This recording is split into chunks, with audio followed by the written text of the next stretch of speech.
All right. Well, hello and welcome. I'm really excited for our first of two February 2023 calls.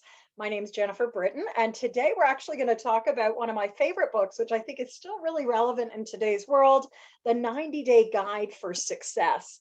And if you're a leader, a team member, or a coach who's working on onboarding, this is a call for you. The 90-Day Guide for Success is part of the Reconnecting Workspaces series, and it's really a resource for onboarding or reboarding in today's evolving workspace.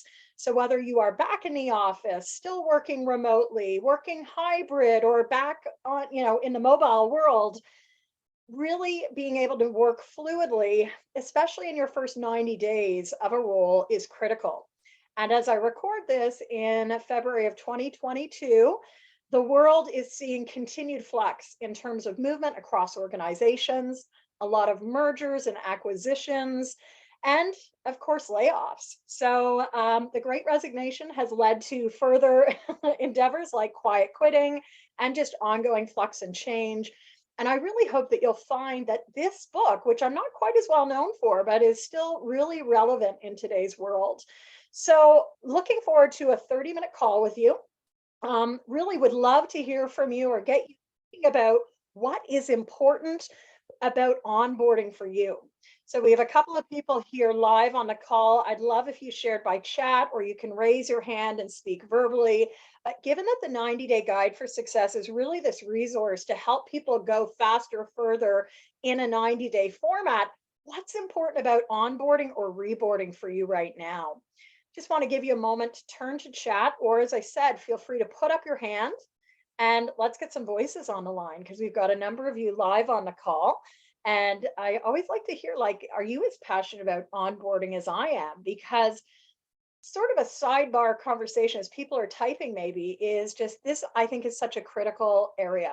I've been involved in onboarding for 3 decades now. A large part of my work in my former world of work as a leader was in getting and supporting recruitment and orientation of international and national professionals in very quick paced programming. And so, whether projects were 3 months or 3 years, that first 90 days was so critical for success. And we really see in today's evolving workspace that an area that can either lead to successful teaming, for example, or can really get in the way. So I'm going to just turn to chat and see what we've got there. We've got a few of you live, and again, so good. We've got Rita saying a really well thought out onboarding plan, including all stakeholders and partners, and keeping in mind distance and culture. Absolutely. Today's workspace 2022, it is about collaboration. It is about working across differences, maybe often working across distances as well. And for Michelle, she notes what's important about onboarding for her is process for a new leader to smoothly transition into a new organization. Absolutely. So we can hear sort of the macro level of organizations, the leader level. I would be the voice of the team level as well. We're seeing continued flux. And this is a resource that team members can tap into. So I want to use today's call to be sort of a little hopscotchish. I'm going to introduce what the resource is. And I really think this is a great bridge. So just to bring you again into what we do here at Potentials Realized, which is really activate group and team coaching conversations, want to get you thinking about, your world right now, whether you are a leader, a team member, or a coach. What are the things you're bridging at the moment? And if you've been with me on any calls in the last probably 6 months, I've been talking a lot about bridges, bridging group coaching with team coaching, bridging the hybrid world with the back to the face to face. So I would love to invite you to think about which of these images represents what you're bridging right now. Maybe you have 2 feet across 2 different bridges, like that middle row, or maybe it is sort of a new dawn or a sunset of a chapter. I'd like to invite you to use annotation if you're here with us live. Let us know what the bridge is in your world right now. Is it a split? Is it something that's really seamless? Let us know what you're bridging, because the flux in today's workspace is huge. And we know that that first 90 days is so critical for success. the cost of replacement of a new employee can be upwards of a year and a half of their salary. And so, in a space where people are moving constantly, it can be really important to stimulate conversation around what's important. So let's see what you've chosen. We've got someone saying, Michelle saying, bridge to many unknowns, but great opportunities. Absolutely. And again, I'd like to invite you to think about how are you bridging things? So here's a little bit of a backstory. I'm going to take us into the 90-day guide for success. You're invited to pick up a copy at Amazon. It's really exciting as an author to see where books go. And I get regular emails from people, not just with my coaching work, but with this book in Reconnecting Workspaces. And in the last 2 years, I've trained, more than 24 coaches who are now Reconnecting Workspaces certified. And they work within organizations to really help organizations navigate sort of the transitions, whether it's building new organizational culture, whether it's equipping teams, whether it's working directly with leaders. And what we've continued to hear is that so many of those coaches, along with others, are finding this to be a really invaluable guide. So I want to take you inside of it just to give you a sense of what it is, and maybe it will be of use to some of the people that you are supporting. So if you're wanting more, just note that I regularly communicate with our 90-day guide for success list. You can find that at bit.ly/list 90-day guide. And you can download the calendar. So this year, as I said, is all about bridges. And many of you know that I've spent a good part of the last few years really talking a lot about virtual. Obviously, the world pivoted in 2020. And my 2017 book, Effective Virtual Conversations, took off like a rocket. So last year, or 2 years ago, 2021, I did a TED Talk, my first of two TED Talks, called The Virtual Remote and Hybrid Checklist. And it was just as the 90-day guide was coming out. We really saw the need for so many resources. And it wasn't just about concepts, really seeing, the pain of orientation and teams coming together. And that truly was the roots of the 90-day guide, which actually I started writing pre-pandemic, which is the interesting thing. It was originally called a remote guide. And as we've continued to listen, right, in this space, I found that we are continuing to go back to the basics. So December of 2022, almost a year and a half later, I recorded my second TED Talk. This time, instead of being virtual, like the Londonderry studio where I recorded from up north in Canada, 2022 last year, I did an in-person talk at the TEDx Trinity Bellwoods here in Toronto. And it's quite interesting because it's really about coaching teams through chaos. And as I shared in Plan, Do, Track, which some of you may have, it's a workbook planner for virtual, remote, and hybrid professionals, I wrote, today's VUCA context is volatile, uncertain, complex, and ambiguous.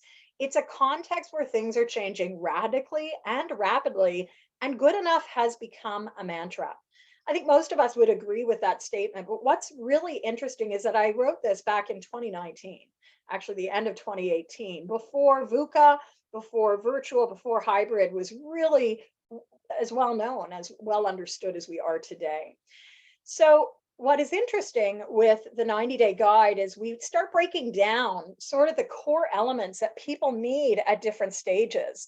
And as I shared at the start of this call, I've been involved in onboarding efforts for the last 3 decades. Yes, I wear the hat of a coach, but I'm a former leader, and I'm also a certified HR professional.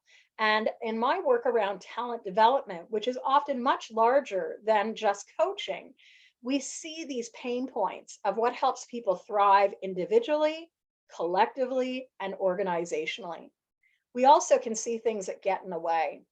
And one of those big factors that I had the privilege of studying back in the 90s was what led to people being successful in international placements. So I spent about a year and a half of my working career as part of a special committee for an international organization. And we went through data of tens of thousands of international assignments to really start to pinpoint what was helping people thrive in these, what we were calling in those days, just complex environments. Today we'd call it VUCA environments, but back then it was just about complexity. And what we really saw was that one of the main factors for success was this notion of their onboarding, of their support, not only from their leader, but from people around them. And this is what really lit my fire back in the 90s around mentoring. Even before I started hearing about coaching, I was very involved in looking at how did we create mentoring initiatives in organizations to support new individuals in their onboarding process. So I want to just really share this context with you because I think it's important. These are not just things that I've dreamed up saying, oh, it's so interesting. This is what you need. Really, the 90-day guide is grounded in a lot of research as well as a lot of practice. And for those that are leaders, coaches, and team members, you can appreciate that you need different things at different stages. So as the 90-day guide for success came to write, it was really built in this 90-day format. If you have a copy, I'll invite you right now. We're going to work with it actually, because it's written in a way where it's not a book to be read cover to cover. It's actually a workbook. And so it's built in an experiential frame where each day has its own theme. In the book, we had a 90-day calendar, which makes sense if you have the book, right? And we're going to open it up. Day one, welcome to your role. It goes into a little bit of a quote into sort of like what's important about welcome to your role, things to think about as you get settled in. So what's important, and then now what? Now what are you going to do? And that's great as you're reading a book. And there's space here for you to actually take some notes. We've seen that coaches and leaders are using this in their team meetings and one-on-one with individuals to really help them navigate that what seems like a linear process. Well, as we know in today's workspace, it's not always linear. And so as we've been taking the 90-day guide out here at Potentials Realized, as we've been training other coaches, it's been really fun to see that you can take this very flat unidimensional 90-day process and make it a little bit more anchored. So some of our clients really like to work in weekly themes. The daily focus is just not enough. You may have teams that are working in a 30-day cycle. So every week has a different theme. And no surprise, these are our first 4 themes, key areas that most of you are either going to be coaching, leading, or conversing around: trust, connection, creating clarity, and commitment. These, in fact, are the first 30-day month 1 themes. And so these are also represented in the guide. But what I think is fun, as I've been talking more and more about it, right, the work has evolved. So here we are in 2022, taking this very unidimensional 90 days process and now putting it in a very colorful graphical format. And what we found with coaches is as they've taken the book out with their clients, the clients have been doing these 90 days, but they really are zooming into some core areas. So I just want to draw your attention because it's pretty small here on the screen, but the book is truly divided into some core areas. And we know that these are the core areas for success in today's workspace. So how do you work? Are you designing and co-designing your agreements, agreements with self, agreements with leader, agreements with team members? And that's framed in the dark blue of the ways of working. Part of our success is also who we are as a worker, who we are as an employee, whether we're remote, hybrid, or other. And so there are days that focus more on you, things like your styles, things like your motivation. We also know that to be effective in today's world, skills are important. And if you're going through training initiatives or leadership or mentoring, you may be zooming into some more of that darker blue, again, skill areas, things like coaching, developing the skill of influence, or honing your skills in empathy, becoming better at giving feedback or difficult conversations. And this all happens against the backdrop of context. Things like looking at getting stuck and unstuck, and things like obstacles and challenges. You're also going to notice some burgundy areas. And I think this is really important because we don't operate in isolation, right? One of the the biggest challenges that we faced in recent years of the pandemic has been the sense that people were operating alone. And as workspaces have reopened in the last year, teams have become even more important. And so the whole burgundy stream really dives into team effectiveness and the 6 factors that I talk about in my latest TED Talk. Now, we're recording this February 2022. As TED reopens spaces, their uploads process is slower. And so I hope that by the end of this month, probably the TED Talk that I delivered here in Toronto in December will be live. And it's significant because in that talk, Coaching Teams Through Chaos, we really dive deeply, as deep as you can go in a TED Talk, into these 6 factors of team effectiveness. So if teams are your thing, really take a look at some of these burgundy areas where we go into, different types of teams, matrix teams, all the team evolutions. And what's interesting is the basics are the basics. And that takes us back to some of the core areas, the light blue, things like how are you developing vision? How are you exploring goals? What are your meetings like? We know that certainly meetings have become a real pain point, etc. So as we're almost finished through the walkthrough of this, but there are a few other core areas which are key, and that being not only your drive for results, but also the relationships that exist. And so you'll notice there's a lighter purple and core elements like building trust in relationships, really building those solid relationships with your supervisors and your peers, and being able to navigate conflict also creates an opportunity. Finally, we've got time management and personal productivity. And depending on who you're working with, this may also be a key area. So a little bridge here with the green that gets you into areas like prioritization, metrics, boundaries, also key areas which you may find that you're really coaching around. So that's the landscape. And as I thought about today's call, I thought it would actually be fun for us to almost roll the metaphorical dice to get you to, maybe those that are attending live, to pick a topic or pick a number. And I'll just randomly open up the guide to get you thinking about some of these very important topic areas. Hopefully, as I've been talking through this, there are some core themes that really are the ones that you're having a lot of dialogue around, whether, again, you're a leader, a team member, or a coach. So for those that are on the call, here's what I want you to do. We're going to make this a little bit more interactive. For those that are listening in, I'd like you to pick a number between 1 and 90, number 1 and 90. And that's going to give us an opportunity to dive into some of this resource.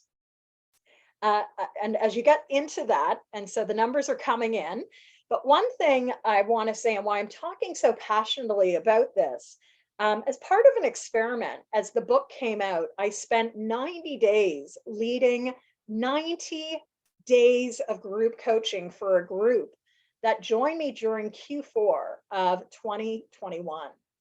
And it was a small but mighty group of about 7 individuals who stayed with us for the full 90 days, joining in every morning, every weekday morning, not weekends, but weekday morning from 7:30 to 8 a.m. Because it's one thing to read a book, but it's another thing to have a conversational focus on a regular basis. And this, again, I think points us to the power of coaching and the importance of people coming together, whether it's with your boss, whether it's with a peer, whether it's with a coach, or whether it's with your team. All of these areas can be a springboard into new areas of insight and important areas of action. And those are really the 2 axes of coaching. So I'm going to go to our chat, and we've got some different numbers here. So we've got Michelle giving number 6, Sarah picking 53, and Rita's picking 58. So I'm going to just open up the 90-day guide, right? And I'd love for you to be listening in. This is like a random way to start engaging in material. Day number 6 is all about building trust and relationships. So depending on how your screen resolution is, I have a touch screen, so I'm always able to make it a little bit bigger. So again, we're in that purple category of building trust and relationships. I'm not going to have the opportunity to go through all of this, but I want you to really be thinking about the focus question of that day, of day 6, on who can support you. So whether you're a solopreneur, whether you're in an organization, who are the people that, as Keith Ferrazzi says, How do you have each other's backs? And every day has a different quote. In the guide, I get you thinking about how do you start mapping out your relationships. And while this might not be clear, a really useful exercise for us to engage in, whether we're new or whether we're starting a new 90-day cycle for ourselves, is to really be thinking about your relationship web.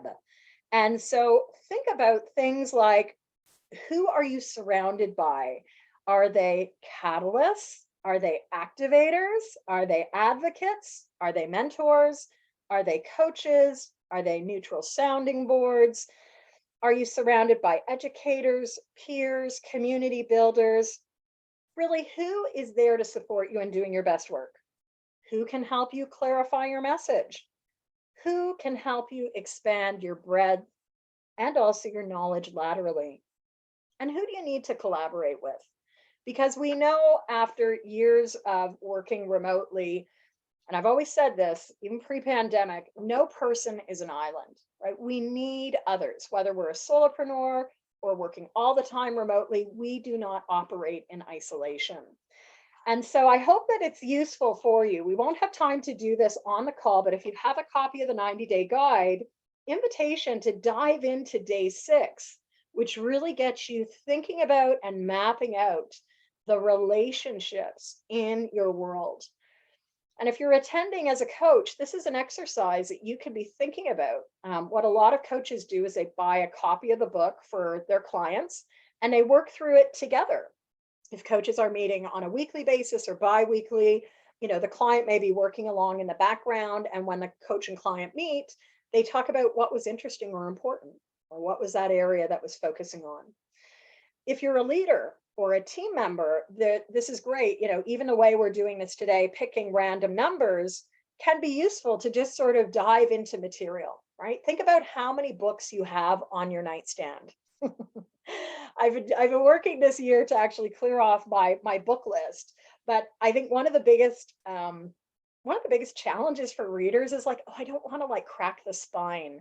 And so as an author, I really enjoy getting to work with people in our sprint series and also our like the 90-day coaching process at the end of Q4 2021. I had people bringing their book every day because this resource was really developed to be a resource that you write in and there is space for you to mess it up, right? So make it yours, make it yours. That's the invitation. So let's hear, relationships, regardless of our role, relationships are important. I'd love for you to put into chat, what's the one thing you want to be working on as a result of what you've just heard? Do you want to do some relationship mapping? Do you want to consider those questions? Just take a moment, because in a moment, we're going to transition to day 53. So what's important for you about relationships right now? Take a moment, share that with us. If you want to speak verbally, which I always love, please feel free to take off your mic and unmute. What's important for you?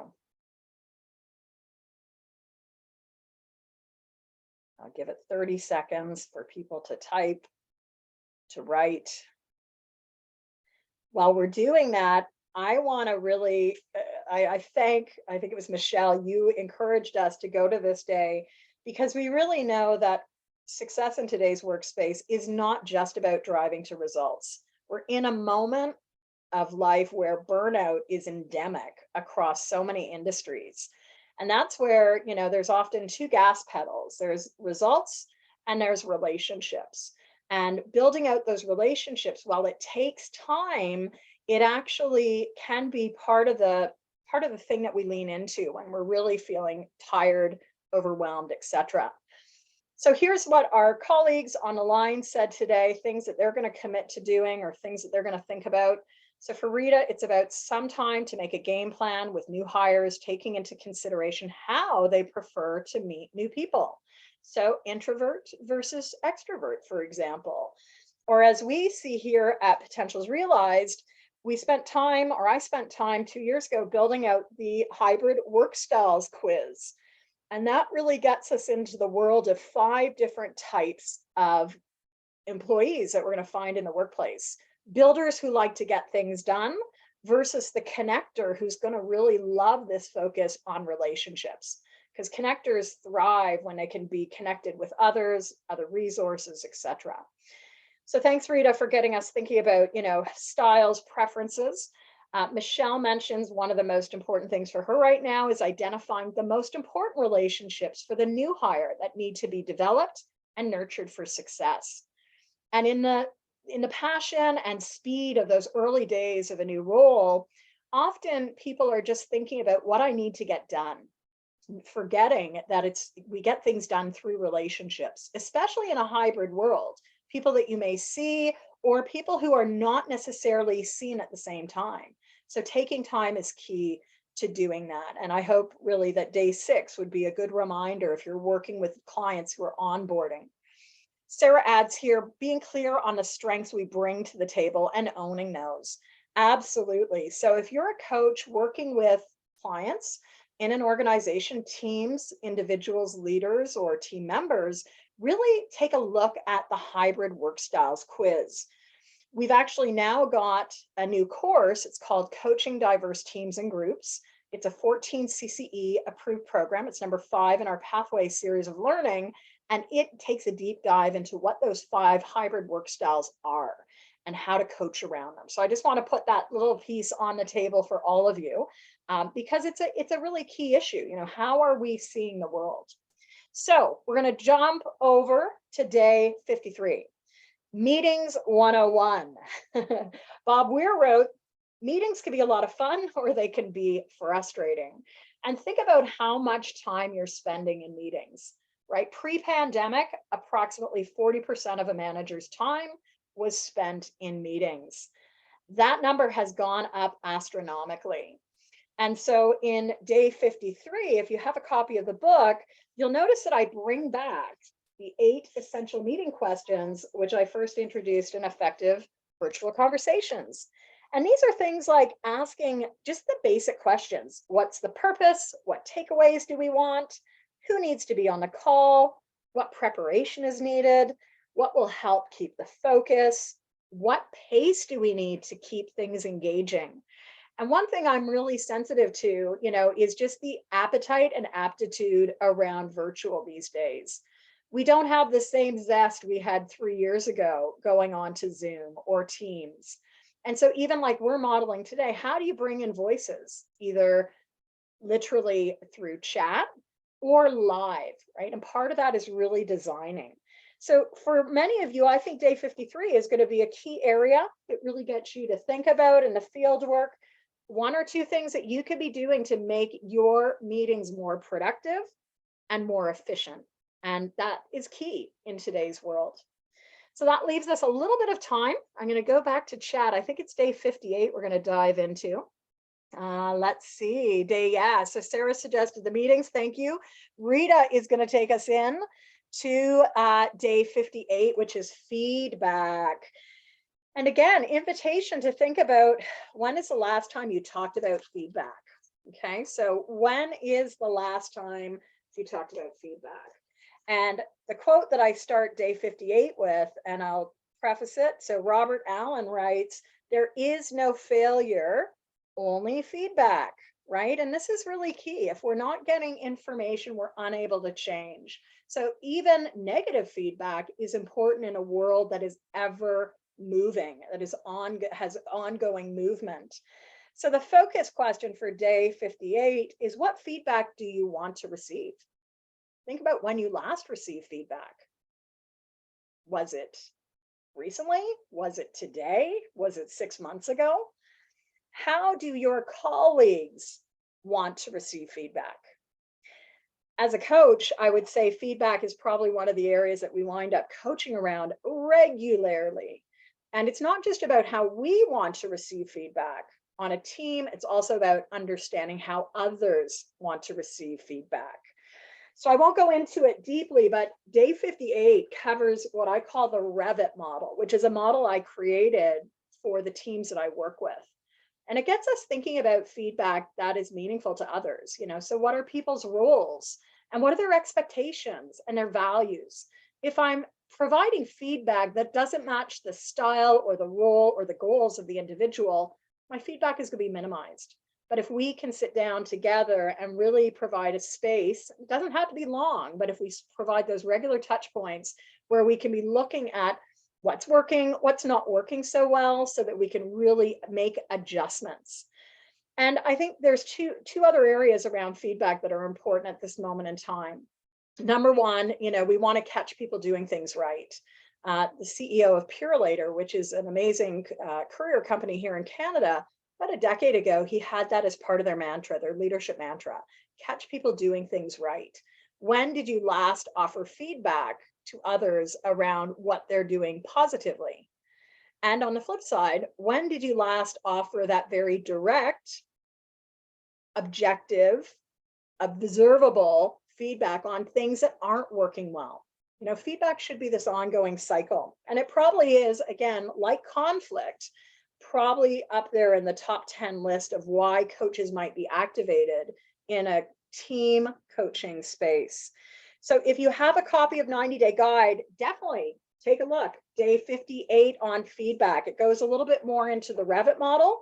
It gives you some field work as well to think about the now what. What is important for you? What's important about feedback? So I want to thank those of you that were on the call today for at least diving us into 3 areas. There's a few more comments here, and I just want to give you an opportunity as we come to the bottom of our call time. What is your take forward? So I want to ask those of you that were here live, what was your take forward today? I'm going to give us like a 30 seconds to type that in. And one thing that Rita has noted is that for her, the best onboarding experience she ever had was one where the new manager asked me what my feedback style was up front and incorporated that throughout the process. So important, absolutely so important. So if you've enjoyed today, again, I want to take us back to make sure that you join us on the mailing list, right? So again, here's the 90-Day Guide for Success list, bit.ly.com/list 90-Day Guide. You can download the calendar, this calendar, not the bright one, but you can download the 3-month calendar, which shows up in the book as well. This is all part of the Reconnecting Workspaces series. And so some of you might be coaches wondering, when's the next Reconnecting Workspace series training happening? We're going to be offering, we usually offer this on a sort of every 2 months basis. It's a 24-hour CCE program, and it is coming up very soon. Again, February and March 23rd. We're going to have 2 different start dates, and it'll be a Thursday night, 6:30 to 9 p.m., especially for those that are on Pacific time. We've been hearing from a lot of you that you want something later. Today, we also touched on the coaching diverse teams and groups and styles. And that program starts, I'll be running that one early on Tuesday morning, 6:45 to 8 a.m. Eastern. So early morning, February 21st to the end of March. And then we also have our Activate Your Team and Group Coaching Superpowers, and that's coming up as well. So I'd love to just hear from you. What was your learning today? What is the one thing you're taking away from our conversation? A little bit about the guide, right? It's all about looking at what your daily steps are, how to keep things simple. And remember, you don't need to do it alone. It's better always done in a group. So learning, take forwards. Anyone want to share those as we go to wrap up today? I see Michelle saying this will be a very helpful structure for the new leader that I'll be working with. Love that. Absolutely. Use this. And we've heard just how excited people get with the 90-Day Guide. For those that are familiar with my YouTube channel, make sure that you're checking out both the Reconnecting Workspaces playlist as well as the 90-Day Guide. I want to say thank you. We're back in 2 weeks. So there will not be a Valentine's Day call. I've had to shift that because of my work with clients. Our next call is in 2 weeks. And in 2 weeks, we will be doing a group coaching demo. So thank you as well, Sarah, and also to you, Rita, for joining us. Really always fun to spend some time with you. And I hope that you found it valuable. So have a great day, everyone. We'll see you soon. Be well.